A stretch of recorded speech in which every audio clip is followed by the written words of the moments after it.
ताजमहल का इतिहास। एक अमर प्रेम कहानी भूमिका। जब भी दुनिया की सबसे सुंदर इमारतों का नाम लिया जाता है तो ताजमहल का नाम सबसे पहले आता है। ये केवल संगमरमर की एक इमारत नहीं है, बल्कि प्रेम, त्याग, कला और इतिहास का जीवित प्रतीक है। ताजमहल भारत के आगरा शहर में स्थित है और इसे मुगल बादशाह शाहजहां ने अपनी प्रिय पत्नी मुमताज महल की याद में बनवाया था। ये कहानी सिर्फ एक मकबरे की नहीं, बल्कि एक ऐसे प्रेम की है जिसने समय को भी पीछे छोड़ दिया। आज हम आपको ताजमहल के पूरे इतिहास की एक रोचक और भावनात्मक यात्रा पर ले चलेंगे। ऐसी यात्रा जिसे सुनते हुए श्रोता खुद को मुगल काल में महसूस करेंगे। अध्याय 1। मुगल साम्राज्य और शाहजहां। 17वीं शताब्दी में भारत पर मुगल साम्राज्य का शासन था। यह वह समय था जब कला, स्थापत्य और संस्कृति अपने शिखर पर थे। इसी साम्राज्य के 5वें शासक थे शाहजहां, जिनका असली नाम शाहबुद्दीन मोहम्मद खुर्रम था।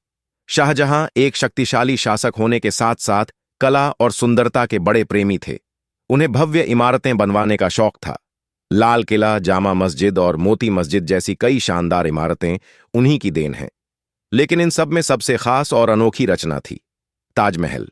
अध्याय 2। मुमताज महल। शाहजहां का सच्चा प्रेम। मुमताज महल का असली नाम अर्जुमंद बानो बेगम था। वे फारसी मूल की थीं और बेहद सुंदर, समझदार और दयालु स्वभाव की थीं। जब शाहजहां ने पहली बार उन्हें देखा तो वे उनसे प्रेम कर बैठे। 1612 ईस्वी में दोनों का विवाह हुआ। मुमताज महल सिर्फ उनकी पत्नी ही नहीं थीं, बल्कि उनकी सबसे भरोसेमंद सलाहकार भी थीं। शाहजहां हर महत्वपूर्ण निर्णय में उनकी राय लेते थे। मुमताज महल ने शाहजहां के साथ हर युद्ध, हर यात्रा में साथ दिया। उन्होंने शाहजहां को 14 बच्चों को जन्म दिया, लेकिन दुर्भाग्यवश 1631 ईस्वी में 14वें बच्चे के जन्म के दौरान उनका निधन हो गया। अध्याय 3। मुमताज की मृत्यु और शाहजहां का दुख। मुमताज महल की मृत्यु शाहजहां के लिए एक ऐसा आघात थी जिससे वे कभी पूरी तरह उबर नहीं पाए। कहा जाता है कि उनके निधन के बाद शाहजहां कई दिनों तक किसी से नहीं मिले। उन्होंने खाना पीना छोड़ दिया और गहरे शोक में डूब गए। इतिहासकारों के अनुसार मुमताज की मृत्यु के बाद शाहजहां के बाल सफेद हो गए और वे अंदर से टूट गए। उन्होंने अपनी प्रिय पत्नी की याद को अमर बनाने का संकल्प लिया। यही संकल्प आगे चलकर ताजमहल के निर्माण का कारण बना। अध्याय 4। ताजमहल के निर्माण की शुरुआत। 1632 ईस्वी में ताजमहल के निर्माण का कार्य शुरू हुआ। इसे यमुना नदी के किनारे बनाया गया क्योंकि उस समय नदी जीवन और शांति का प्रतीक मानी जाती थी। ताजमहल के निर्माण में लगभग 20,000 कारीगरों और मजदूरों ने काम किया। भारत के अलावा फारस, तुर्की, मध्य एशिया और अरब देशों से भी कुशल कारीगर बुलाए गए। मुख्य वास्तुकार उस्ताद अहमद लाहौरी माने जाते हैं। उनके नेतृत्व में यह अद्भुत रचना आकार लेने लगी। अध्याय 5। निर्माण सामग्री और तकनीक। ताजमहल का मुख्य ढांचा सफेद संगमरमर से बना है, जो राजस्थान के मकराना से लाया गया था। यह संगमरमर आज भी अपनी चमक और सुंदरता के लिए प्रसिद्ध है। इसके अलावा इसमें 28 से अधिक प्रकार के कीमती और अर्ध कीमती पत्थरों का उपयोग किया गया, जैसे जेड, नीलम, मूंगा, फिरोजा और गोमेद। इन पत्थरों को संगमरमर में जड़ने की कला को पिएत्रा ड्यूरा कहा जाता है।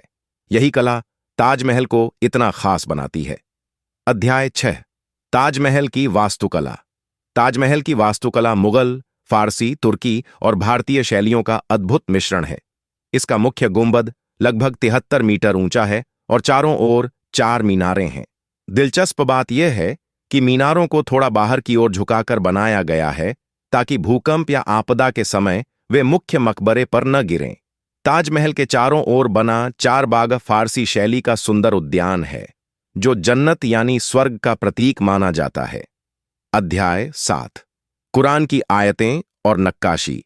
ताजमहल की दीवारों और प्रवेश द्वारों पर कुरान की सुंदर आयतें खुदी हुई हैं। ये आयतें काले संगमरमर से बनाई गई हैं और इन्हें इतनी सटीकता से उकेरा गया है कि वे ऊपर से नीचे तक एक समान आकार की दिखाई देती है। इसके अलावा फूलों और बेलों की नक्काशी ताजमहल की सुंदरता को और बढ़ा देती है। अध्याय 8। निर्माण में लगा समय और लागत ताजमहल के निर्माण में लगभग 22 वर्ष लगे। यह 1653 ईस्वी में पूर्ण हुआ। उस समय इसकी लागत लगभग 3 करोड़ 2 लाख रुपए बताई जाती है, जो आज के समय में अरबों रुपये के बराबर है। अध्याय 9। शाहजहां की अंतिम अवस्था। अपने जीवन के अंतिम वर्षों में शाहजहां को उनके ही बेटे औरंगजेब ने कैद कर लिया। उन्हें आगरा किले में नजरबंद कर दिया गया। कहा जाता है कि शाहजहां अपने कमरे की खिड़की से रोज ताजमहल को देखते थे, वही ताजमहल जो उन्होंने अपने प्रेम की याद में बनवाया था। 1666 ईस्वी में शाहजहां का निधन हो गया और उन्हें भी मुमताज महल के पास ताजमहल में दफनाया गया। अध्याय 10। ताजमहल से जुड़े रहस्य और कथाएं। ताजमहल से जुड़ी कई कहानियां और रहस्य भी प्रसिद्ध हैं। कुछ लोग कहते हैं कि शाहजहां काले संगमरमर से एक और ताजमहल बनवाना चाहते थे, लेकिन इसके कोई पुख्ता प्रमाण नहीं है। फिर भी ये कथाएं ताजमहल को और रहस्यमयी बनाती हैं। अध्याय 11। ब्रिटिश काल और संरक्षण। ब्रिटिश शासन के दौरान ताजमहल को नुकसान भी पहुंचा। कई कीमती पत्थर निकाल लिए गए, लेकिन बाद में लॉर्ड कर्जन ने इसके संरक्षण का कार्य करवाया। अध्याय 12। ताजमहल। आज ताजमहल विश्व धरोहर स्थल है और हर साल लाखों पर्यटक इसे देखने आते हैं। यह प्रेम का ऐसा प्रतीक है जो पूरी दुनिया में भारत की पहचान बन चुका है। उपसंहार: ताजमहल सिर्फ एक इमारत नहीं, बल्कि एक भावना है